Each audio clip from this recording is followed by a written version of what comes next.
नमस्कार। बाराबंकी जनपद से इस वक्त की बड़ी खबर। बाराबंकी जनपद के गन्ना दफ्तर में आज लाखों किसान धरना प्रदर्शन पे हैं। आपको बताएंगे जहां एलओसीसी कंपनी को लेकर और विश्वास ट्रेडिंग, जहां लाखों किसानों का करोड़ों रुपया फंसा हुआ है, उनको लालच देकर कह दिया गया था उनका पैसा दुगना कर दिया जाएगा, लेकिन अब वही किसान दर दर भटक रहे हैं, उनकी सुनने वाली कोई नहीं है। अब तो देखने वाली बात होगी कि ऐसे धरना प्रदर्शन करने से और जिलाधिकारी महोदय से गुहार लगा रहे हैं। अब तो देखने वाली बात होगी कि इनको आखिर इनका पैसा वापस मिलता है या नहीं मिलता है। अब तो देखने वाली बात होगी। आइए पूरा मामला देखते हैं, इस खबर में आखिर पूरा मामला क्या है। आइए देखते हैं अर्जुन यादव की खास रिपोर्ट। बड़े लोग जब सक्षम नहीं है तो हम छोटे स्तर के हम कहाँ से जल्दबाजी के आधार पे आया था।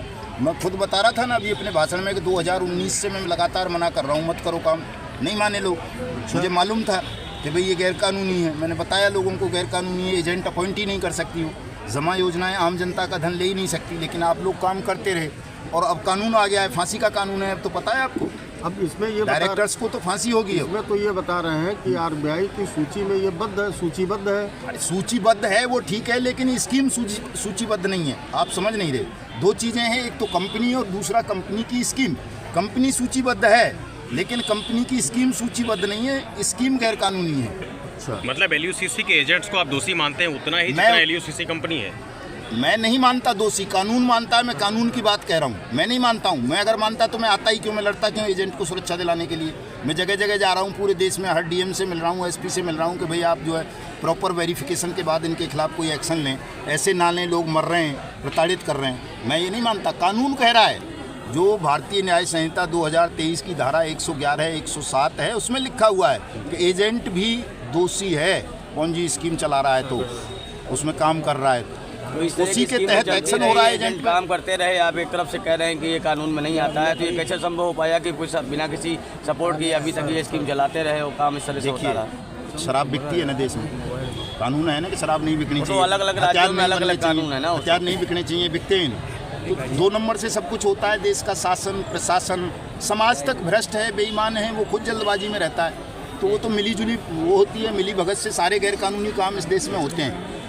इसके लिए तो आपको समाज को जागरूक करना पड़ेगा। एजेंटों को न्याय मिले, एजेंटों के न्याय के लिए देखिए, किसी एजेंट को कोई प्रताड़ित नहीं करेगा। हम उसके लिए एसपी साहब से बात करेंगे, डीएम से बात करेंगे, यहाँ डायरेक्शंस दिलवाएंगे तमाम एसएचओ को, जितने भी थाने होंगे, चौकी होंगी, कि भाई किसी भी एजेंट के खिलाफ नाजायज़ उत्पीड़नात्मक कार्रवाई ना की जाए। उनके खिलाफ ये नहीं है कि कोई निवेशक चला गया तुरंत और जाके तुरंत मुकदमा दे दिया और तुरंत उठाया और तुरंत गिरफ्तार कर लो। अगर एजेंट ने अपने निवेशक को प्रॉपर डॉक्यूमेंट दिए हैं, जैसे पॉलिसी हो गई, पॉलिसी बॉन्ड हो गया, पॉलिसी नंबर हो गया, पासबुक जो भी जिसका है, अगर वो दिया है और निवेशक का पैसा खुद नहीं खाया है कमीशन के अलावा, तो ऐसे एजेंट को कुछ नहीं होगा, उसको हम बचा लेंगे। हम गारंटी देंगे।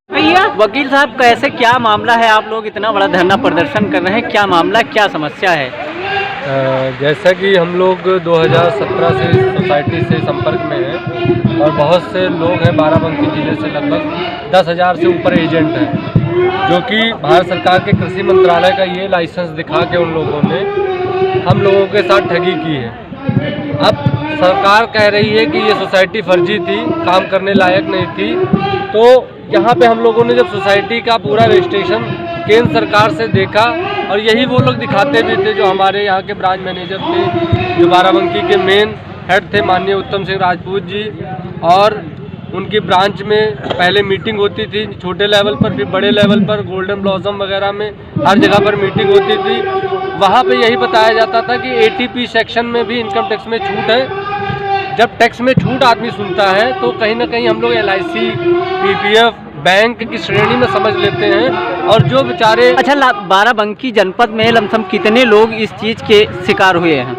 लगभग एजेंट अगर 10,000 लोग हैं तो हर एजेंट पे अगर 10 कस्टमर भी रखे जाएं तो लाखों में लोग हैं। 1 लाख से ऊपर निवेशक होंगे जो लोग अपना करोड़ों। प्रशासन अभी तक कुछ कार्रवाई किया है या नहीं किया? नहीं किया है। प्रशासन अभी तक जो भी जिनके खिलाफ FIR हो रही है उनको ही उठा के अंदर कर रही है। ऊपर स्तर पर जैसे डॉक्टर RK सेठी, जो कि आप प्रोफाइल गूगल पे देखेंगे, राष्ट्रपति भवन से भी उनको सम्मानित किया गया है, उनके ऊपर भी कोई कार्रवाई नहीं हुई अभी तक। श्रेयस तलपड़े जी एक्टर हैं, अमन वर्मा जी हैं, कैप्टन मुदगल जी हैं, शबाब हुसैन रिजवी जी हैं, समीर अग्रवाल जी हैं, उनके आलोकनाथ जी जो प्रचारक थे इसके, श्रेयस तलपड़े जी, उन लोगों पर अभी कोई कार्रवाई नहीं हुई है।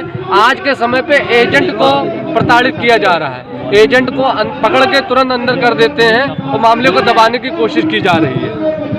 अच्छा, आप लोग इतना बड़ा धरना प्रदर्शन किए हैं, अगर यहाँ से कुछ न्याय नहीं मिलता है आप लोगों को तो आगे क्या करेंगे आप लोग? अब हमारा लोगों का पहले जिला स्तर पे है, यहाँ नहीं समझा जाएगा तो पूरे स्टेट के लोग मुख्यमंत्री स्तर पे जाके मुलाकात करेंगे, कोशिश करेंगे मिलने की, जहाँ भी वहाँ पे धरना प्रदर्शन किया जाएगा। और हमारी सुरक्षा और कस्टमर का पैसा वापस दिलाने के लिए ये जंग लड़ी जाएगी। हमें पता है ये जंग आसान नहीं है, बहुत मुश्किल है, पर हमें मरना नहीं है, हमें लड़ना है, क्योंकि कस्टमर चाह रहा है मर जाए, प्रशासन चाह रहा है मर जाए। हमारे मरने से किसी कस्टमर का पैसा वापस मिलने वाला नहीं है। जी, आप क्या कहना चाहते हैं? सर, हम अमेठी से हैं, उर्मिला गुप्ता।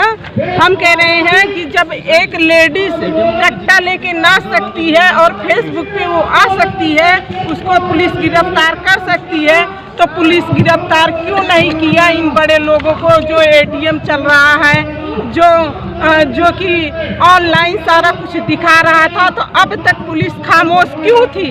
हम लोगों को क्या गुमराह करने के लिए किया गया था कि हम लोगों को बेचने के लिए या आबादी में का संख्या कम करने के लिए हम लोगों को फंसाया गया?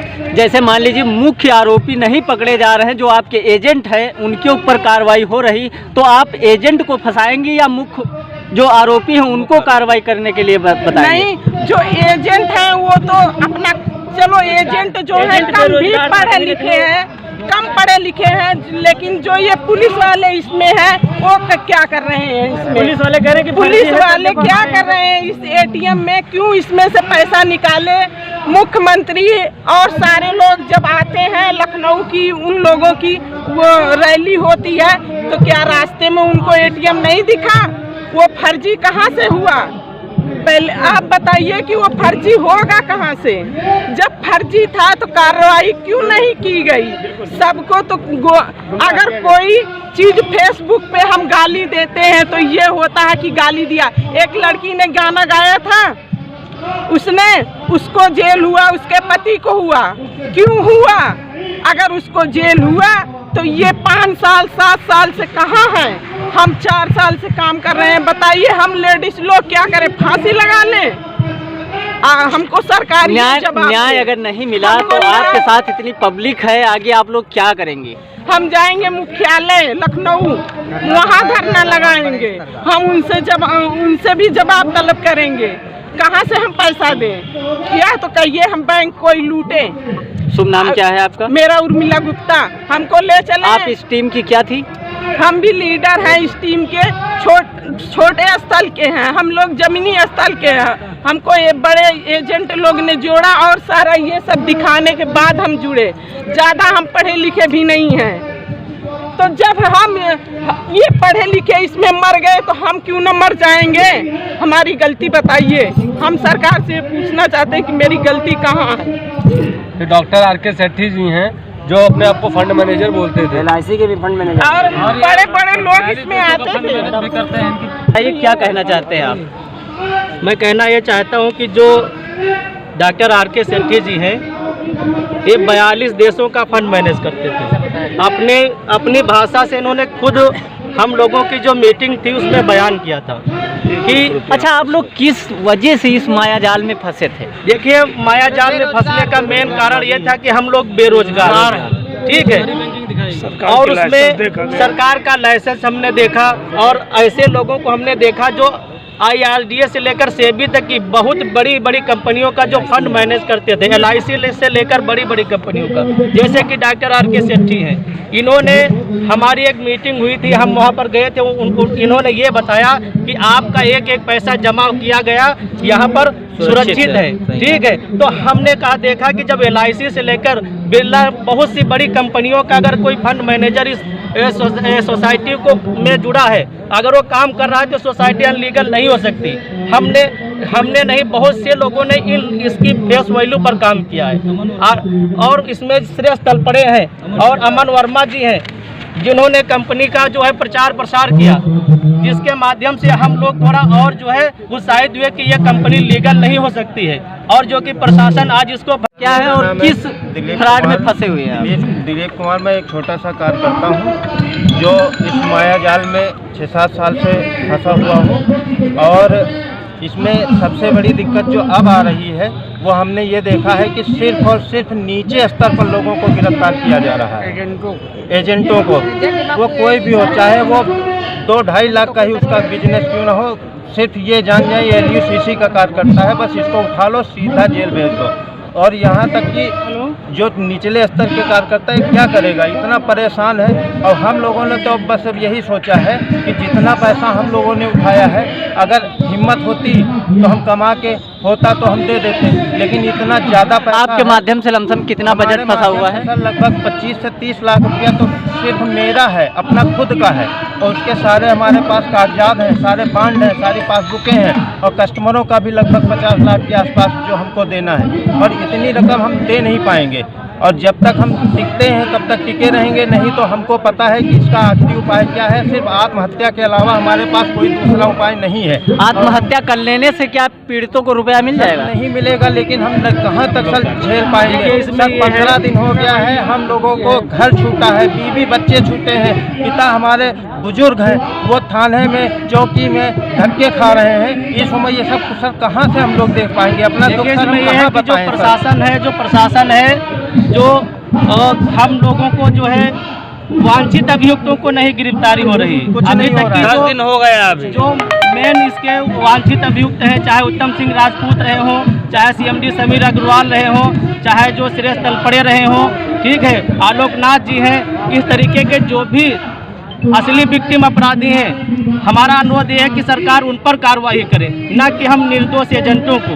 क्योंकि हम लोगों ने जो है ज़मीनी स्तर से जुड़े लोगों का हमने पैसा जमा किया, इसलिए हम लोगों को बहुत बड़ी प्रताड़ना मिल रही है, और हमको जो है प्रशासन बहुत परेशान कर रहे हैं। इसलिए हम चाहते हैं कि निर्दोष एजेंट को न फंसाया जाए, और जितना भी पैसा जमा है निवेशकों का, हम उसके साथ साथ लड़ाई लड़ेंगे। एक एक पैसा हम अपने जमाकर्ताओं के भुगतान के लिए, हमको चाहे अपनी जान गंवानी पड़ेगी तब भी हम गंवा देंगे, लेकिन हम कहते हैं कि असली दोषियों को पकड़ा जाए और हमारे जमाकर्ताओं का भुगतान सुनिश्चित किया जाए। पैसा मिल जाए अपना, तो हम लोग फिर सफर कर लेंगे।